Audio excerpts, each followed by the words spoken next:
Hello, welcome to It Yourself channel. Today I will show you where to find the option and how to set up our automatic dark mode option in Samsung Galaxy A55. So how to set up our dark mode to turn on automatically at a set time.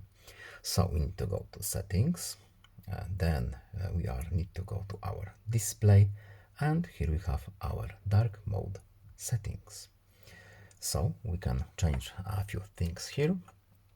As you can see, to schedule dark mode to turn on between sunset and sunrise, location needs to be turned on. And we can turn on this option here. We can use sunrise to sunset, but we need to have our location enabled, or we can set up a custom time, start, end, done.